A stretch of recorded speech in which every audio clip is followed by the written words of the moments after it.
Hello everyone, welcome back to Keda Everybody She. ඉතින් වෙනදා වගේම අදත් ඔයාලා වාදනයෙන් පිළිගන්නවා මගේ YouTube channel එකට. ගොඩ කාලයකට පස්සේ තමයි ඔයාලට වීඩියෝ එකක් කරන්න පුළුවන් වුණේ යුනිවර්සිටි එකේ එක්සෑම් එකටත් එක ටිකක් බිසි වෙලා හිටියේ. ඉතින් අද මේ වීඩියෝ එකෙන් මම හිතුවා ඔයාලත් එක්ක කතා කරන්න GKS scholarship එක ගැන. ඔයාලා හැමෝම දන්නවා මේ දවස්වල ගැසට් වෙලා තියෙන GKS scholarship එක. එහෙම නැත්නම් Global Korea scholarship එක. ඉතින් මෙන්න මේ ස්කෝලර්ෂිප් එක fully funded ස්කෝලර්ෂිප් එකක්. එතකොට ඔයාට ස්ටුඩන්ට් කෙනෙක් විදියට කොරියාවට එන්න කිසිම වියදමක් නැතුව සම්පූර්ණ සීරියස් එකේ ස්කෝලර්ෂිප් එකකින් කොරියාවට ඇවිල්ලා ඔයාට කොරියාව සිටිසන්ෂිප් දක්වා යන්න පුළුවන් පාත් එකක් තමයි මෙන්න මේ GKS ස්කෝලර්ෂිප් එකෙන් ලබා ගන්න පුළුවන් වෙන්නේ. ඉතින් අපි බලමු මෙන්න මේ GKS ස්කෝලර්ෂිප් එක කියන්නේ මොකද්ද? මේකට ඇප්ලයි කරන්නේ කොහොමද? මේකට එලිජිබල් වෙන්න නම් අපිට තියෙන්න ඕන ක්වොලිෆිකේෂන්ස් මොනවාද කියලා අපි අද බලමු මේ වීඩියෝ එකෙන්. ඉතින් මෙන්න මේ ග්ලෝබල් කොරියන් ස්කෝලර්ෂිප් එකට ඇප්ලයි කරන ස්ටුඩන්ට් කෙනෙක්ට යන්න පුළුවන් පාත් ගොඩක් තියෙනවා. මේක අන්ඩර්ග්‍රැජුවේට් ස්ටුඩන්ට්ලට වගේම ග්‍රැජුවේට් ස්ටුඩන්ට්ලටත් ඇප්ලයි කරන්න පුළුවන් ස්කෝලර්ෂිප් එක. එතකොට අපි අන්ඩර්ග්‍රැජුවේට් ස්ටුඩන්ට්ලා ගත්තොත් එයාලට කොරියාවේ ඇසෝසියේට් ඩිග්‍රී ඒ වගේම බැචලර්ස් ඩිග්‍රී වලට ඇප්ලයි කරන්න පුළුවන්. එතකොට මෙන්න මේ ඩිග්‍රීස් වලට ඇප්ලයි කරන ඔයාට 1 year Korean language program එකක් තියෙනවා. අනේ language program එකකින් පස්සේ තමයි ඔයාගේ associate degree එක හෝ bachelor degree එක පටන් ගන්න පුළුවන් වෙන්නේ. ඒ විදිහම තමයි graduate student කෙනෙක් නම් ඔයාටත් 1 year language program එකකින් පස්සේ තමයි ඔයාගේ master එක හෝ PhD එක පටන් ගන්න පුළුවන් වෙන්නේ. ඉතින් ඊළඟට අපි බැලුවොත් මෙන්න මේ ස්කෝලර්ෂිප් එකේ ඇප්ලිකේෂන් ට්‍රැක් එක ගැන. එතකොට මේකේ ඇප්ලිකේෂන් ට්‍රැක් දෙකක් තියෙනවා. පළවෙනි එක තමයි එම්බසි ට්‍රැක් එක. එම්බසි ට්‍රැක් එක කියලා කියන්නේ ලංකාවේ කොරියානු එම්බසි එක හරහා ඔයාලා ඇප්ලයි කරන ස්ටුඩන්ට් කෙනෙක් නම් ඔයාලා අයිති වෙන්නේ එම්බසි ට්‍රැක් එකට. එහෙම නැත්නම් ඔයා ඩිරෙක්ට් යුනිවර්සිටි එකට ඇප්ලයි කරන ස්ටුඩන්ට් කෙනෙක් නම් ඔයාලා අයිති වෙන්නේ යුනිවර්සිටි ට්‍රැක් එකට. එතකොට මෙන්න මේ එම්බසි ට්‍රැක් එක හරහා ලෝකේ පුරාම ඉන්න ස්ටුඩන්ට්ලාගෙන් ළමයි 150කට chance එක හම්බ වෙනවා. ඒ වගේම යුනිවර්සිටි ට්‍රැක් එකෙන් ස්ටුඩන්ට්ලා 130කට chance එක හම්බ වෙනවා. ඉතින් ඊළඟට අපි බැලුවොත් මෙන්න මේ ස්කෝලර්ෂිප් එකට available වෙන යුනිවර්සිටිස් සහ ෆීල්ඩ්ස් මොනවාද කියලා. මෙන්න මේ GKS notice එකේ එයාලගේ යුනිවර්සිටිස් ලිස්ට් එකක් තියෙනවා. අනේ ලිස්ට් එකේ තියෙන ඕන යුනිවර්සිටි එකකට ඔයාලට ඇප්ලයි කරන්න පුළුවන්. එතකොට මෙන්න මේ GKS notice එක ඔයාලට පුළුවන් බලා ගන්න study in Korea කියන වෙබ්සයිට් එකේ එයාලා ඒ ගැන විස්තර ඔක්කොම මෙන්ෂන් කරලා තියෙනවා. එතකොට මෙන්න මේ study in Korea කියන වෙබ්සයිට් එකේ link එක මම මේ වීඩියෝ එකේ description එකට පහලින් අතලත් කරලා තියන්නම්. ඒ වගේම මෙන්න මේ available universities ගත්තාම මේ universities එයාලා part දෙකකට කඩලා තියෙනවා type A සහ type B කියලා. මෙන්න මේ type A කියන කොටසට universities 30ක් ඒ වගේම type B කියන කොටසට universities 39ක් ඇතුළත් වෙනවා. ඉතින් ඔයා embassy track එකෙන් apply කරන student කෙනෙක් නම් ඔයාට universities 3කට apply කරන්න chance එක තියෙනවා. හැබැයි යුනිවර්සිටිස් තුනෙන් ඔයා අනිවාර්යෙන් type B කියන කොටසෙන් එක යුනිවර්සිටි එකකට ඇප්ලයි කරන්නම ඕන.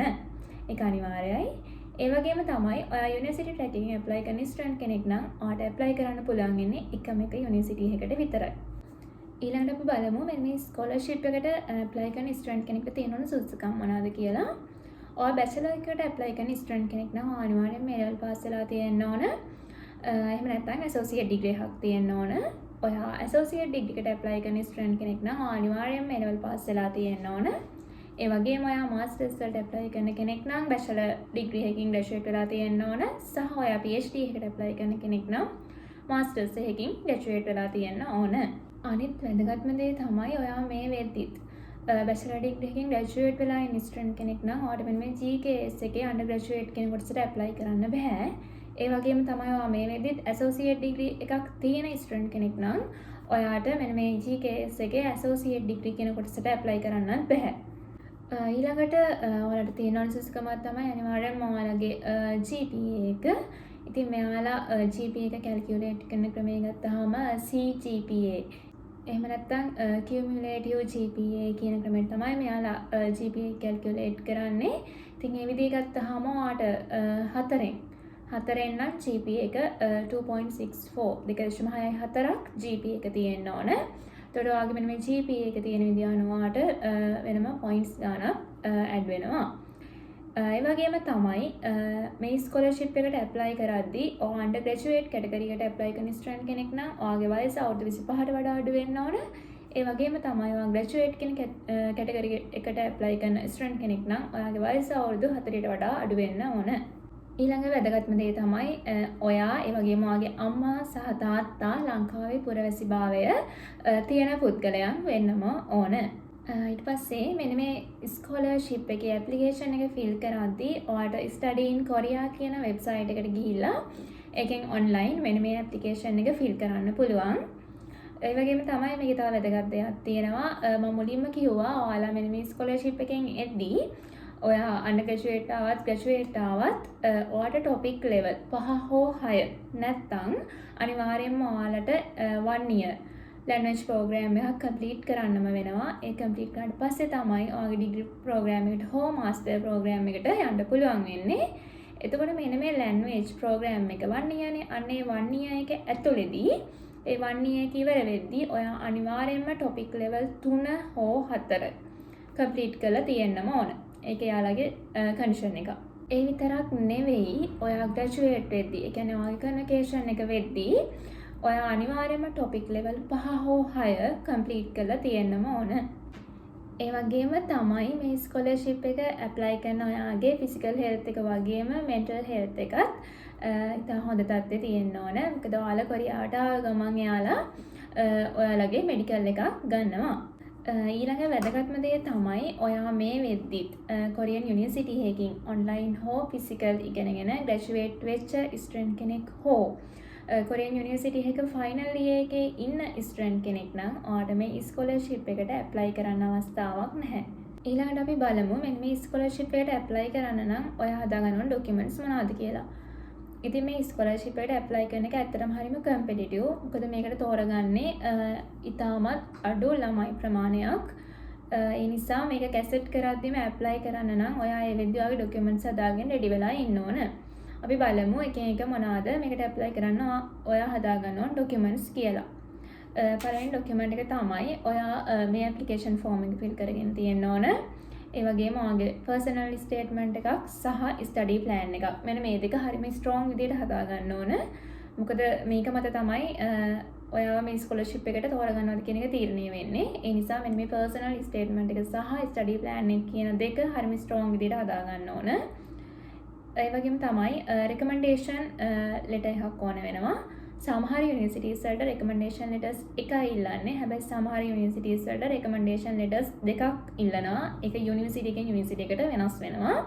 උපරිම දෙකක් තමයි ඉල්ලන්නේ. ඊට අමතරව ඔයාගේ අම්මගේ සහ තාත්තගේ ID, ඒ වගේම බර්ත් සර්ටිෆිකේට් ඕන වෙනවා. ඒ වගේම ඔයාගේ හයි ස්කූල් ග්‍රැජුවේෂන්, ඒ වගේම ට්‍රාන්ස්ක්‍රිප්ට්, IELTS හෝ ටොපික් කරලා තියෙනවා නම් ඒ සර්ටිෆිකේට්. ඊට අමතරව ඔයාට මොනවා හරි ක්වොලිෆිකේෂන්ස් තියෙනවා නම් ඒ කියන්නේ ඔයාගේ මොනවා හරි ඊට අමතරව කරපු කෝසස් වල හෝ මොනවා හරි HND හෝ ඩිප්ලෝමා මොනවා හරි සර්ටිෆිකේට්ස් තියෙනවා නම් ඒවා, ඒ වගේම ඔයාගේ පබ්ලිකේෂන්ස්, රිසර්ච් පබ්ලිකේෂන්ස් මොනවා හරි තියෙනවා නම් ඒවා මෙන්න මේ ඔක්කොම රෙඩි කරගන්න. ඒ වගේම ඔයාට වැලිඩ් පාස්පෝර්ට් එකක් තියෙන්න ඕන. මෙන්න මේ කියපු ඩොකියුමන්ට්ස් ඔක්කොම ඔයා ෆොරින් මිනිස්ට්‍රි එකේ සර්ටිෆයි කරලා, ඒ වගේම ලංකාවේ කොරියන් එම්බසි එකේ සර්ටිෆයි කරලා තියාගන්න ඕන මේකට ඇප්ලයි කරන්න නම්. මේ ඩොකියුමන්ට්ස් හදද්දී අනිත් වැදගත්ම දේ තමයි මේ ඔයාගේ හැම ඩොකියුමන්ට්ස් එකම තියෙන ඔයාගේ නම ඔයාගේ පාස්පෝර්ට් එකේ තියෙන නමට අනිවාර්යයෙන්ම සමාන වෙන්න ඕන. ඊට වඩා වෙනස් වෙන්න බෑ. ඒ වගේම තමයි මෙයාලගේ ඩොකියුමන්ට් චෙක් ලිස්ට් එකක් තියෙනවා. අනේ චෙක් ලිස්ට් එකේ පිළිවෙලට ඔයාලා ඩොකියුමන්ට්ස් ටික හදලා සබ්මිට් කරන්න ඕන. ඊළඟට අපි බලමු මෙන්න මේ ස්කෝලර්ෂිප් එකට ඉන්ටර්විව් තියන්නේ කොහොමද, එහෙම නැත්නම් සිලෙක්ට් කරගන්නේ කොහොමද කියලා. ඔයා ඩොකියුමන්ට් එක සබ්මිට් කරාට පස්සේ මුලින්ම ඔයාගේ ඩොකියුමන්ට් ස්ක්‍රීනින් එකක් තියෙනවා. මෙන්න මේ ඩොකියුමන්ට් ස්ක්‍රීනින් එකෙන් සිලෙක්ට් කරගන්න ස්ටුඩන්ට්ලට ඔයා එම්බසි ට්‍රැක් එකෙන් ඇප්ලයි කරපු ස්ටුඩන්ට් කෙනෙක් නම් මුලින්ම ශ්‍රී ලංකාවේ කොරියානු එම්බසි එකේදී ඔයාගේ ෆස්ට් රවුන්ඩ් ඉන්ටර්විව් එක තියෙනවා. ඊට පස්සේ ඒකෙන් සිලෙක්ට් වෙන ස්ටුඩන්ට්ලට සෙකන්ඩ් රවුන්ඩ් එක එයාලා ඇප්ලයි කරපු යුනිවර්සිටි එකෙන් ඉන්ටර්විව් එකක් තියෙනවා. එහෙම නැතුව ඔයා ඩිරෙක්ට්ම යුනිවර්සිටි ට්‍රැක් එකෙන් ඇප්ලයි කරපු ස්ටුඩන්ට් කෙනෙක් නම් ඩොකියුමන්ට් ස්ක්‍රීනින් එකෙන් පස්සේ ඔයාට ඔයා ඇප්ලයි කරපු යුනිවර්සිටි එකෙන් ඉන්ටර්විව් එකක් තියෙනවා. ඊළඟට අපි බලමු මෙන්න මේ ස්කෝලර්ෂිප් එකේදී ඇඩිෂනල් පොයින්ට්ස් හම්බෙන්නේ මොනවද කියලා. ඔයා IELTS වල ටොපික් කරලා තියෙන ස්ටුඩන්ට් කෙනෙක් නම් ඔයාට ඒකේ අරන් තියෙන ස්කෝර් එක අනුව එහෙම නැත්නම් ටොපික් වල අරන් තියෙන ලෙවල් එක අනුව ඔයාලට points හම්බ වෙනවා. ඒක 160 170 ඒ විදිහට ඔයාලට points හම්බ වෙනවා. ඒ වගේම තමයි ඔයා science and technology කියන මෙන්න මේ fields වලින් studies කරලා තියෙන student කෙනෙක් නම් ඔයාලට ඒකටත් අමතර point ගාණක් හම්බ වෙනවා. ඊළඟට අපි බලමු මෙන්න මේ fully funded scholarship එකෙන් ඔයාලට තියෙන තව වාසි මොනවාද කියලා. එතකොට අපි මෙන්න මේ scholarship එකේ තියෙන වාසි කතා කරොත් මේක fully funded scholarship එකක්, 100% scholarship එකක්. ඒ වගේම තමයි ඔයාලට වාගේ මාසික වියදම විදියට, ඔයාලට monthly වියදම විදියටත් එයාලා ඔයාලට ගාණක් ගෙවනවා.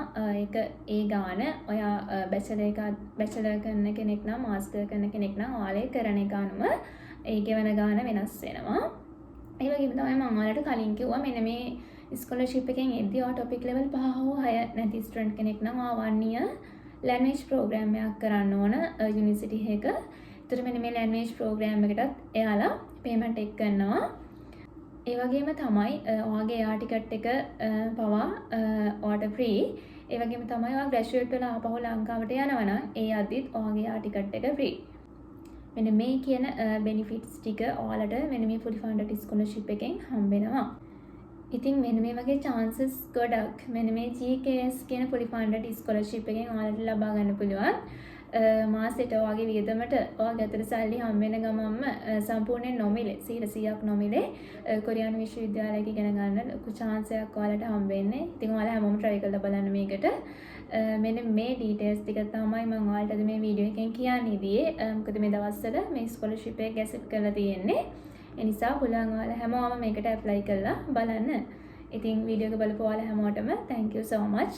මේ ගැන මොන හරි තව මීට අමතර දෙයක් දැනගන්න තියෙනවා නම් comment section එකට ඔයාලගේ ප්‍රශ්න add කරන්න.